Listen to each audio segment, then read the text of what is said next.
I'm Miranda. I was standing in the marble lobby of the Bay Area bank, ready for a quick transaction. A simple withdrawal of $150 for a neighbor. The moment my sister, Stephanie, the senior bank manager, spotted me, the silence broke. She crossed the room, smirked, and said, "We don't serve beggars here. Miranda, get out." She didn't realize that in 2 minutes, I would make a request for $3.8 billion. I am a quant analyst. Last week, my own sister tried to reduce me to nothing in the middle of a crowded bank lobby. All I needed was $150. One simple withdrawal. But the moment she saw me step up to that counter, everything shifted. Her eyes sharpened. Her smile curled. And she decided that humiliating me would make her morning more entertaining. And for a few seconds, I stood there frozen, feeling that familiar sting I had carried since childhood. The one that always came from her direction. I told myself to breathe, to stay calm, to walk away before I gave her the satisfaction of reacting. So, I did. I turned, stepped back into the lobby, and let her think she had won. What she did not know was that she had just chosen the single worst moment in her life to test me. Because, while she believed she was belittling a sister with barely enough in her account to pull out $150, she had absolutely no idea who she was actually talking to, or what I had the power to move with a single request. 2 minutes later, when I made that request, the entire bank went dead silent. Drop a comment and let me know where you are listening from and what time it is for you right now. I would love to know who is part of our community. There is a reason that moment in the bank cut deeper than it should have. And it reaches back much farther than adulthood. My family was never cruel with explosions. They perfected the art of the quiet exclusion. My father, Frank, always gravitated toward loud victories, which he unfortunately only saw in my sisters. My mother, Patricia, loved the appearance of harmony more than the truth it was supposed to represent. So, she amplified whatever made the family look polished from the outside. I learned early what it meant to be the daughter who blended into the corners. One memory stands out more sharply than the rest. My birthday. I had worked for days on a handmade scrapbook, trying to be seen. But when I placed it on the table, attention shifted instantly to what my sister, Stephanie, had given something store-bought, shiny, and expensive. The room warmed with admiration for her, and I watched my creation sit untouched. Moments like that arrived quietly, accumulating into a steady certainty. I learned to occupy the silent space between them. Never enough to warrant criticism, but never enough to earn real applause. The only person who challenged that pattern was my grandfather, Arthur. He had a way of noticing the small details most people stepped over. When he grew older, he invited me to help him review household ledgers, an act which eventually became the foundation for everything I would do later in my life. Before he passed, he gave me a plain wooden box with a brief note, asking me to keep what mattered safe. My parents assumed my sister, Tiffany, was helping with the household accounts once she grew older, mostly because she liked playing the part of the responsible daughter. She was the one with effortless poise, the one who could smile her way out of every flaw. But the ledgers did not care about appearances. And even then, I began noticing transfers that did not match any obligation. Small at first, almost dismissible.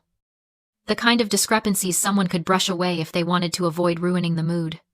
My heart aches when I remember the feeling of knowing something was fundamentally wrong in the accounts, but being too small, too unheard, to raise the alarm. I kept the findings to myself, storing each detail like a thread I was not ready to pull. I did not understand how far it would stretch, only that something was not right. Growing older did not grant me distance from the patterns I grew up with, but it did give me the clarity to move in another direction. I moved to the Bay Area to build a life shaped by something other than comparison.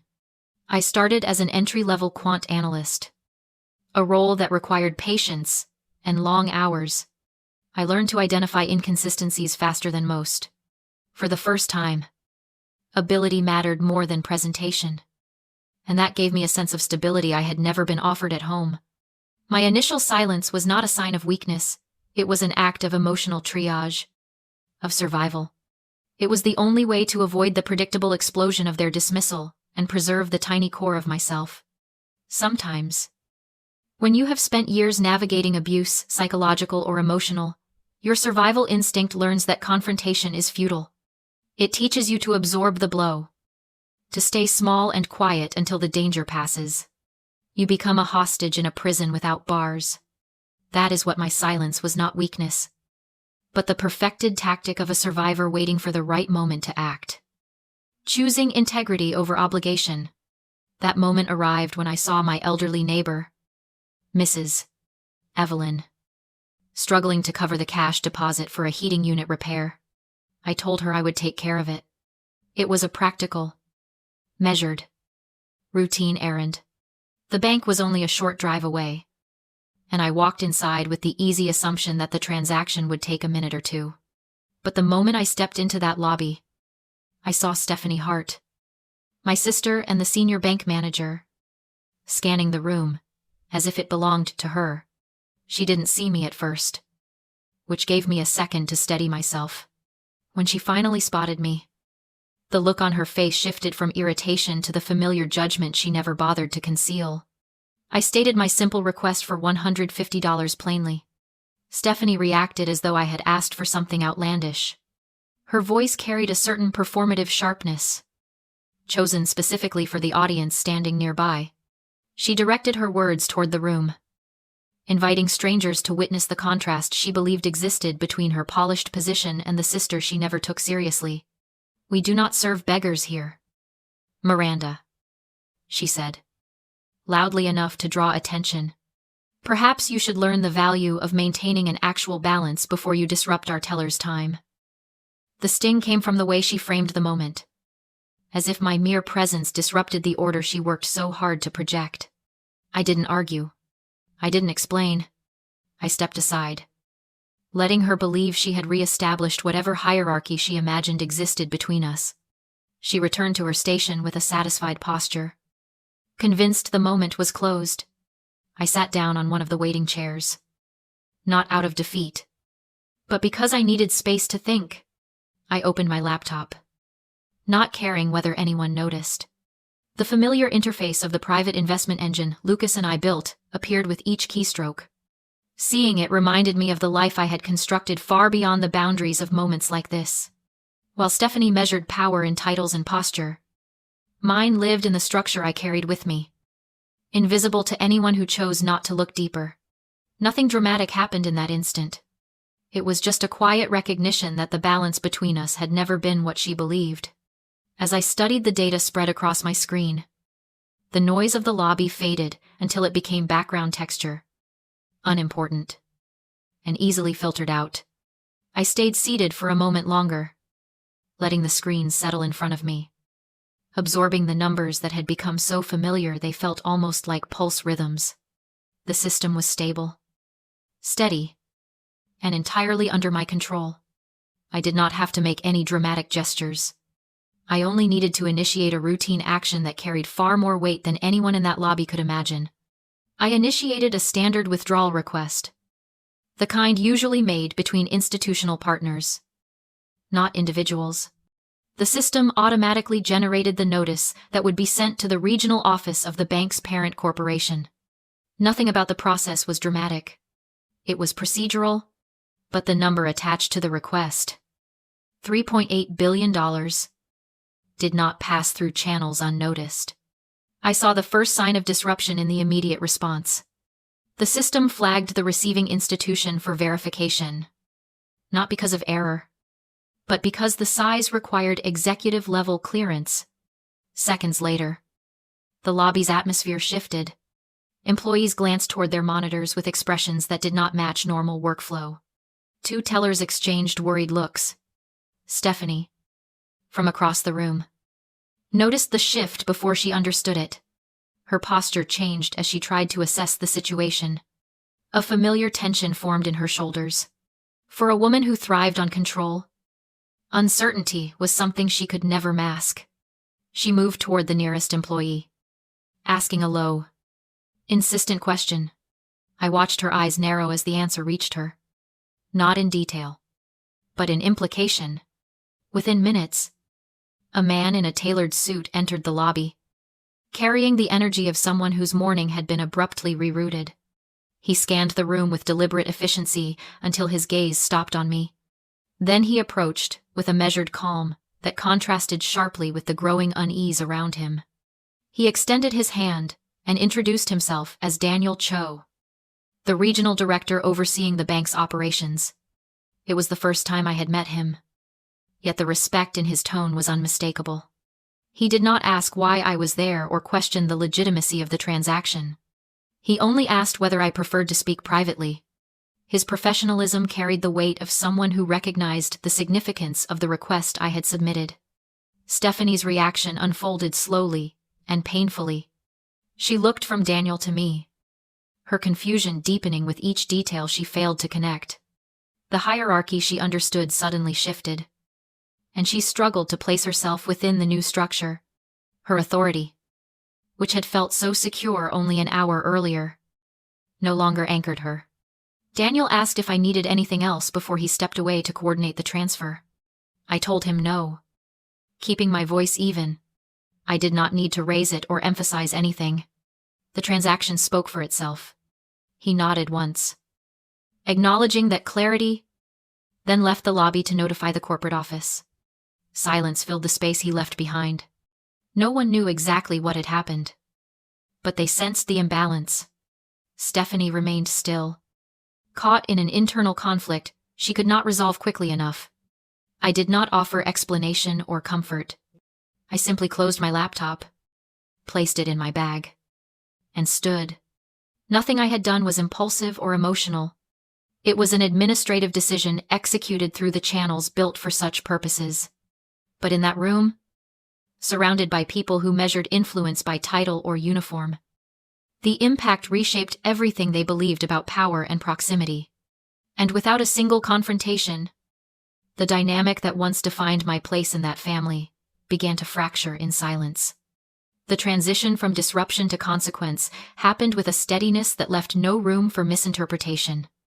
After Daniel stepped out, the lobby settled into a tense hush. I remained standing, letting the weight of the moment settle exactly where it belonged.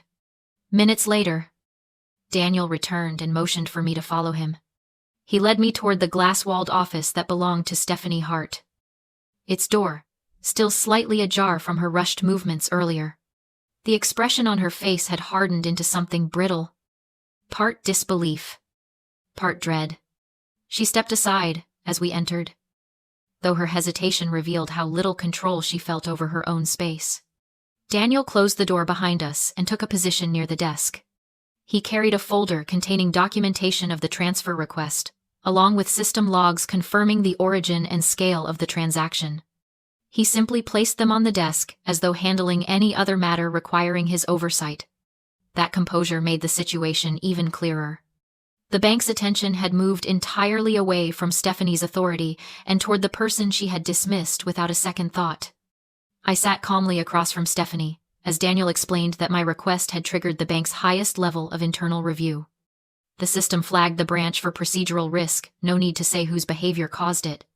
Stephanie tried to speak, but her composure collapsed. Daniel outlined the compliance steps, an immediate corporate investigation beginning with management.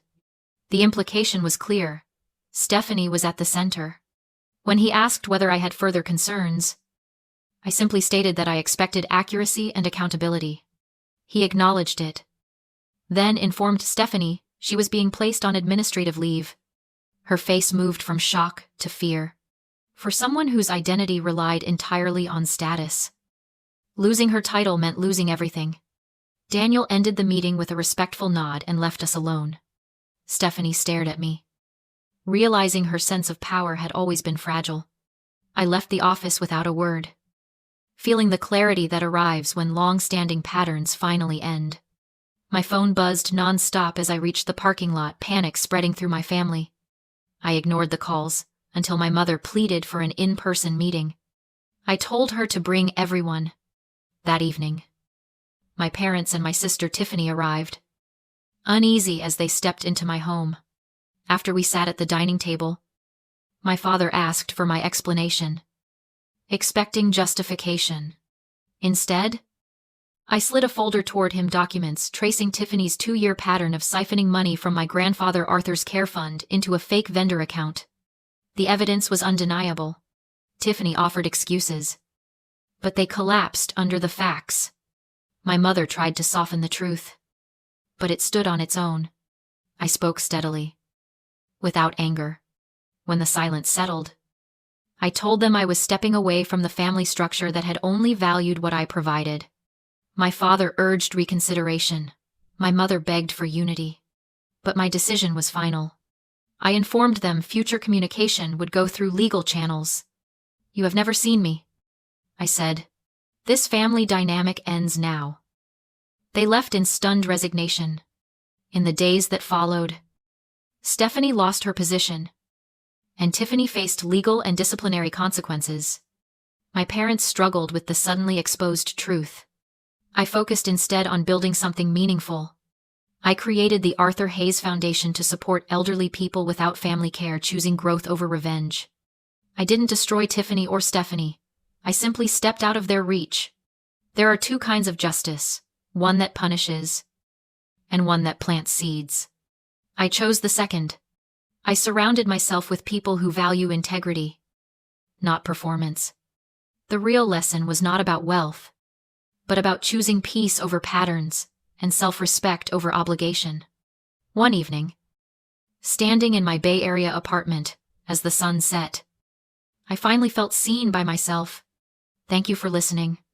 If my story resonated, I would love to hear what choices have shaped your own boundaries.